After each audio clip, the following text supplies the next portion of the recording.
Good morning my friends. देखिए आज हम आपको पढ़ाएंगे present indefinite number 4। Present indefinite number 4 sir, present indefinite number 4 में आपको पहले मैं पहचान लिखाता हूँ इसकी। देखिए पहले इसकी पहचान लिखते हैं।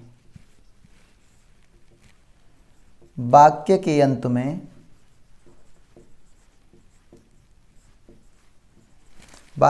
में ना है, कोमा नी है, कोमा ने है, आदि शब्द लगे रहते हैं। आदि शब्द लगे रहते हैं और काम करने का इरादा प्रकट किया जाता है। किसी काम को करने का इरादा प्रकट किया जाता है। देखिए आपको मैं एक बात बता देना चाहता हूं कि सिर्फ वाक्य के अंत में ता है लग रहा है और वह वाक्य फंक्शनल है, तो केवल वही वाक्य दोस्तों आपका इंडेफिनिट नहीं होगा। आपको इंडेफिनिट को हम कहते किस चीज़ को है? अनिश्चित। समझ रहे हैं ना मेरी बात आप? अनिश्चित यानी कि जिन कामों को करने की अनिश्चितता होती है, मतलब करना तो है, अनिश्चितता होती है। कुछ काम ऐसे होते हैं जिनमें योग्यता, क्षमता, बल, बुद्धि, कुछ में आपको पॉसिबिलिटी होता है, कुछ में आपको मजबूरी प्रकट करनी होती है, जो कि हमने लास्ट प्रेजेंट इंडेफिनिट नंबर 1 में तो हमने नॉर्मली पढ़ा। सेकंड में कैन बे का यूज़ किया, उसको मैंने बताया तो हम इसका यूज़ क्यों करते हैं, आप वीडियो को जाके देख सकते हैं। फिर मैंने आपको बताया कि use of has, have, special मैंने आपको बताया था कि किसी काम को करने की जब मजबूरी प्रकट होती है तो हम subject has upon have plus verb की फर्स्ट फॉर्म प्लस ऑब्जेक्ट इनका प्रयोग करते हैं। लेकिन अगर हमें किसी काम को करने का इरादा प्रकट हो तब हमको क्या करना है? देखिए सबसे बड़ी प्रॉब्लम क्या होती है ना, हमको कुछ चीज़ें बताई जाती हैं कि वाक्य के अंत में ता है, ती है, रहा है, रही है, चुका है, चुकी है। ठीक है, अब ता था, ती थी, रहा था, रही थी, गा, गी, गे, कुछ जो निश्चित अमाउंट में जो आपकी जो बाकी के अंत की पहचान है वो बताई जाती हैं, जो निश्चित होती हैं। लेकिन जब बच्चा 10th में या 9th में या 11th 12th में, यानी कि 10th और 12th बोर्ड होता है, जब बोर्ड में स्टूडेंट जाते हैं तो वहाँ उनको एक प्रॉब्लम होती है। वहाँ ऐसे ऐसे सेंटेंस आते हैं कि उन्होंने वो कभी पढ़े नहीं होते हैं। तो आपको बिल्कुल भी घबराने की ज़रूरत नहीं है। हर एक चीज़ का मैं सॉल्यूशन आपके लिए लेके आया हूँ। आप मेरे वीडियो को करिएगा और ट्रांसलेशन में 100 वीडियो तक, बेसिक से लेकर, यानी कि ट्रांसलेशन में वीडियो 1 से लेकर वीडियो 100 तक आप कर लोगे ना, तो आपको मैं समझता हूँ कि किसी प्रकार की कोई तकलीफ नहीं हो सकती है ट्रांसलेशन यानी कि सेंटेंस को बनाने में। समझ में आ रहा है?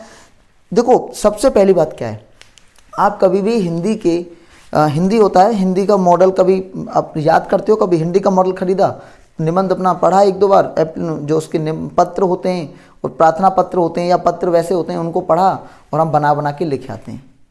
यही हाल हम थोड़ा सा कॉन्शियस होकर सामाजिक विज्ञान वगैरह में करते हैं। कुछ मेन फैक्ट को याद किया, बाकी का हम बना के लिख आते हैं। क्योंकि हिंदी हमें लिखना आता है, हिंदी हमें पढ़ना आता है, हिंदी हमें समझ में आती है। लेकिन इंग्लिश में अगर आपको एक सेंट्रल आइडिया दे दिया जाए, एक आपको क्वेश्चन आंसर दे दिया जाए, तो आप उसको रटते हैं कि इस वाले वर्ड के बाद कौन सा वर्ड आएगा। यही तो आपकी प्रॉब्लम है दोस्तों। आपको करना क्या है कि उनको रटना नहीं है, आपको हिंदी से इंग्लिश, इंग्लिश से हिंदी बनाना सीखना है। और आप जिस दिन इस चीज़ को सीख गए तो मैं समझता हूँ आपको अंग्रेजी में रटने की आवश्यकता नहीं होगी। तो देखिए इस तरह की बातों को, फालतू की बातें ना समझें आप। मैं आपसे बस इतना कह रहा हूँ कि आपको एक ही बात समझनी है कि हिंदी की इंग्लिश और इंग्लिश की हिंदी करना सीख लो। उसके बाद अंग्रेजी में कोई प्रॉब्लम नहीं है। और मेरी बात को यकीन मानिए, मैं कसम खा के कहता हूं, आप मेरी वीडियो देख लो 100, एक से लेके वीडियो 1 से 100 तक देख लीजिएगा, आपको कोई प्रॉब्लम होने वाली नहीं है। उसके बाद अगर दिक्कत आती है तो मुझे कमेंट कर सकते हैं, मेरा नंबर दे रखा है, आप मुझे व्हाट्सएप पर बता सकते हैं। आपके कॉल तो मैं नहीं उठा सकता। देखिए हमने बताया वाक्य के अंत में ना है, नी है, ने है, आदि शब्द लगे रहते हैं और काम करने का इरादा प्रकट होता है। सर इसका रूल क्या होगा? देखो इसका रूल हम देखते हैं। अफर्मेटिव के लिए subject is comma am comma are plus 2 plus verb की फर्स्ट फॉर्म और प्लस ऑब्जेक्ट। अगर मैं नेगेटिव की बात करूंगा तो सब्जेक्ट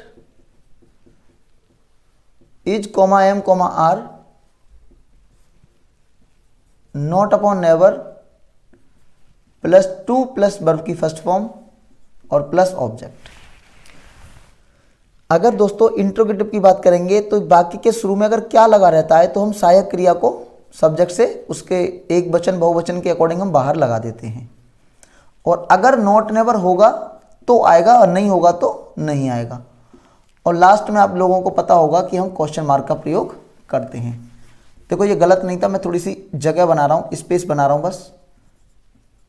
मैं सोच रहा हूँ एक्टिव पैसिव का नेम भी आपका इस साइड लिख दूंगा, थोड़ा सा एक लाइन और खींच देते हैं बीच में।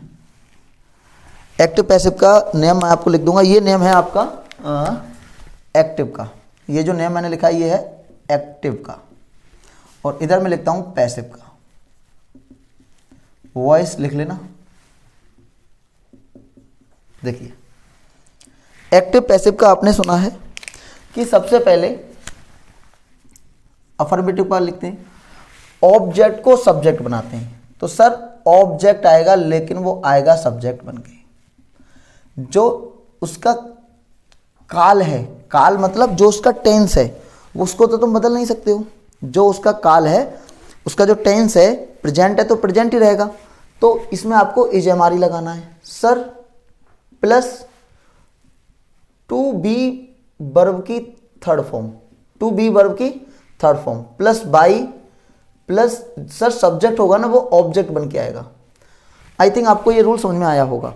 और देखो एक छोटा सा बात बता दूं मैं आपको, ये टू प्लस वर्ब की जो फर्स्ट फॉर्म है ना, आप इससे अगर घबरा रहे हो तो आपको बिल्कुल घबराने की जरूरत नहीं है। मैं इसको बताऊं आपको, ये कुछ नहीं है, ये नॉन फाइनाइट पढ़ा दिया मैंने आपको। मतलब अगर इसका टू प्लस वर्ब की फर्स्ट फॉर्म की बात करें हम तो यहाँ ये मेन वर्ब नहीं है। सर सेंटेंस में ये कैसे पता चलता है कि ये मेन वर्ब है या नहीं है? देखो सेंटेंस में इस बात का पता करने के लिए कि दिस इज मेन वर्ब और नॉट मेन वर्ब, तो उसके लिए दोस्तों हमें देखना पड़ता है कि हमें किस वर्ब से पता चल रहा है कि सेंटेंस प्रेजेंट में, पास्ट में, फ्यूचर में। तो ऐसी वर्ब को हम फाइनाइट वर्ब कहते हैं। क्या कहते हैं हम? Finite verb. और my friends finite verb is main verb. Finite verb क्या होगी? मेन वर्ब होगी।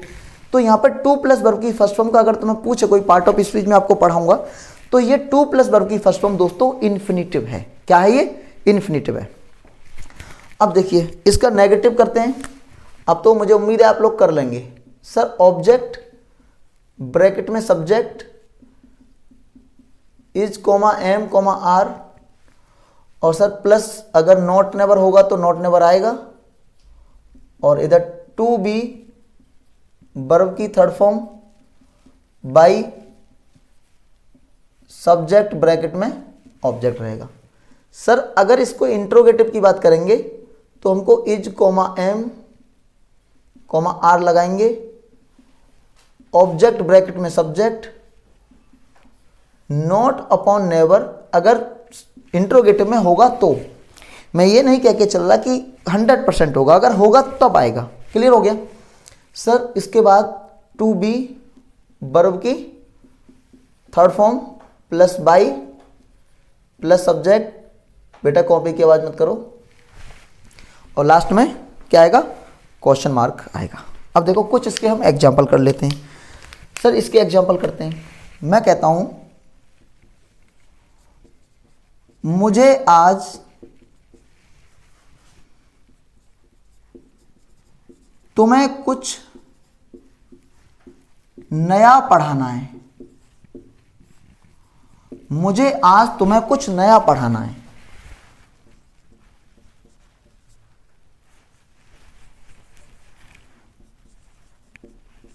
क्या तुम्हें मुझसे कुछ कहना है? क्या तुम्हें मुझसे कुछ कहना है?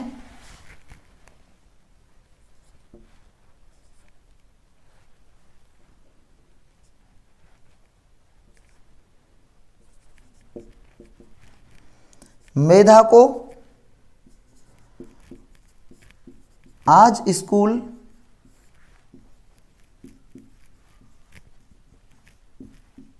क्यों नहीं जाना है?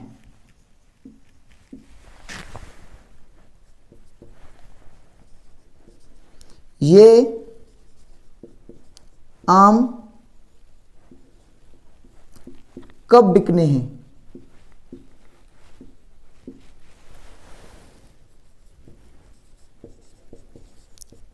खाना कब बनना है? देखिए दोस्तों, अगर आप लोगों का सपोर्ट रहा तो अभी MTS में 25 नंबर की इंग्लिश आती है, उसके लिए मैं लाइव सेशन लेके आऊँगा।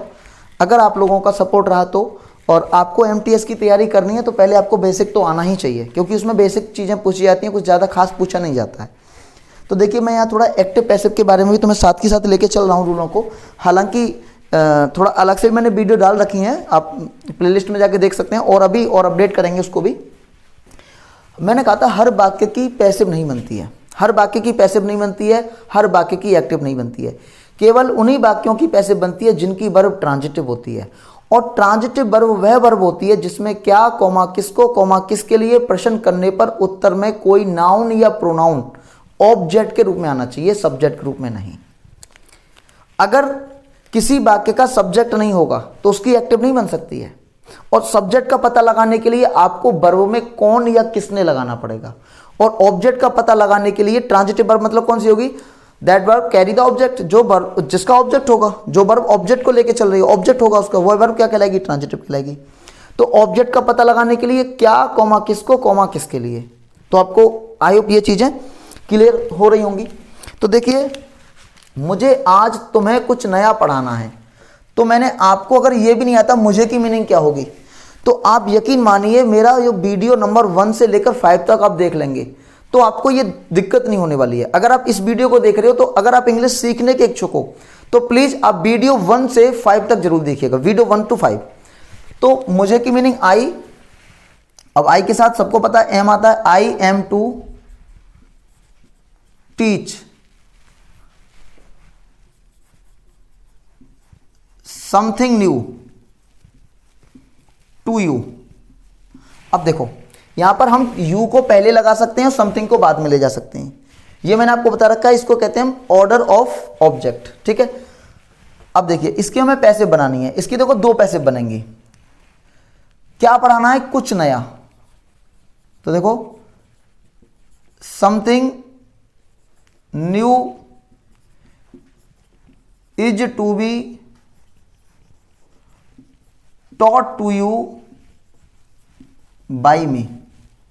Passive one. Sir passive one 2 क्यों बनेंगी? क्योंकि इसमें 2 ऑब्जेक्ट हैं बेटा। इसमें कितने ऑब्जेक्ट हैं? 2 ऑब्जेक्ट हैं। सर अगर इसका बनाए, किसको पढ़ानी है? तुमको पढ़ानी है, तो you are to be taught, you are to be taught something new by me. Passive number 2, और ये तो एक्टिव इसकी बनेगी एक ही, ठीक है। क्या तुम्हें मुझसे कुछ कहना है? तो are you say something to me, are you say something to me. तो इसकी अगर पैसिव बनाएंगे तो आई से, तो क्या बन जाएगा? Am I to be sad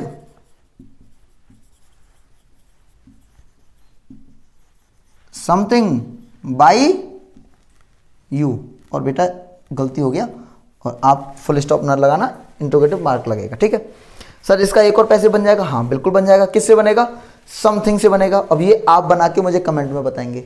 और एक हमारा दोस्त है वो हमें बताता भी है, कमेंट में कहता भी है, मेधा को आज स्कूल क्यों नहीं जाना है? तो सबसे पहले क्यों की मीनिंग हुआ ही। अब मेधा एक लड़की का नाम है, तो why is Medha not go to school today. अब देखिए सर इसका भी पैसिव बनेगा, स्कूल से बना दें? नहीं भाई साहब, मैंने बताया था कि वर्ब में क्या, कोमा, किसको, कोमा, किसके लिए लगाकर प्रश्न करने पर ही उत्तर में नाउन या प्रोनाउन आना चाहिए। लेकिन क्या जाना है? कुछ नहीं। किसको जाना है? और मेधा को। लेकिन हमने क्या कहा है? क्या कॉमा किसको, ऑब्जेक्ट ग्रुप में किसको जाना है, कुछ नहीं, किसके लिए जाना है, कुछ नहीं। ये आम कब बिकने, अब बताइए क्या बिकने, ये आम, कौन बिकेगा, यहां सब्जेक्ट ही नहीं है, इसमें सब्जेक्ट ही नहीं है, तो सर क्या करेंगे, ये सबसे पहले वैन, अब आम है तो आर, ये की meaning these mangoes to be sold, ये क्या हो गया पैसिव। लेकिन अब कुछ मेरे साथी कहेंगे, मेरे दोस्त कहेंगे कि सर इसमें तो बाई नहीं है, तो इसमें सब्जेक्ट, ये पैसिव कैसे हो सकता है, सर पैसिव से ही तो बाई होता है। दोस्तों पैसिव से बाई नहीं होता, यहां तो मैंने बाई इनमें इसलिए लगाया क्योंकि इनका सब्जेक्ट भी दे रखा है, अगर नहीं दे रखा है तो सिर्फ उसका पैसिव भी बनेगा, और फिर अगर बाई इसका होता ही सब्जेक्ट होता तो मैं इसका एक्टिव भी ना बना लेता। क्लियर हो गया। तो ये जरूरी नहीं है कि बाई होगा हर पैसिव में। क्लियर हो गया। खाना कब बनना है, तो देखिए सर क्या बनना है, खाना किसको बनाना है, कुछ नहीं, तो when is food to be made, when is food to be made. अब मैं यहां पे एक सेंटेंस और देखो बनाता हूं, तुमको खाना कब बनाना है, तो देखिए अब इसका बना देंगे, व्हेन आर यू टू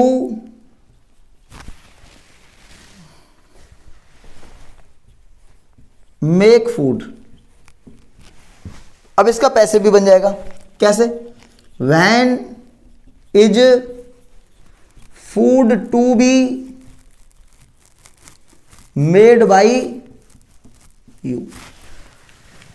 अब देखिए एक और बात आपको बता दूं, ये पूरा का पूरा सिनेरियो तो सेम होता है, लेकिन अब इसमें इंजन क्या है, सर ये एक इंजन है, एक यही तो बदलाव हुआ है। मतलब सर कहना क्या चाहते हैं आप, अगर आपको कभी टू प्लस वर्ब की फर्स्ट फॉर्म मिल जाती है, अब सेंटेंस में सब्जेक्ट ऑब्जेक्ट इजमर वगैरह होना ये तो लाजमी बात है, और तुमको से पैसे बनाना है, तो कुछ नहीं, पैसे बोले तो वर्ब की थर्ड फॉर्म, जैसे ठंडा बोले तो कोका कोला, और पैसे बोले तो वर्ब की थर्ड फॉर्म। सर टू तो आएगा ही आएगा, और सर देखो टू के साथ तो वर्ब की फर्स्ट फॉर्म आती है, तो बीच में एक हमें इंसुलेटर लगा लेना है जो कि इसको बैलेंस करे, तो टू प्लस वर्ब की फर्स्ट फॉर्म। तो आपको ये पूरा रूल भी याद करने की जरूरत नहीं है। क्लियर हो गया। तो आई होप ये चीज़ें आपको क्लियर हो रही होंगी। उम्मीद करता हूँ आपको अगर ये वीडियो पसंद आ रही होगी, और अगर आ रही है तो दोस्तों प्लीज़ आपको क्या करना है, आप अच्छी तरह जानते हो, बस सपोर्ट करना है। आप लोगों के सपोर्ट की बस दुआ है, आप सपोर्ट करें। ठीक है, थैंक यू क्लास।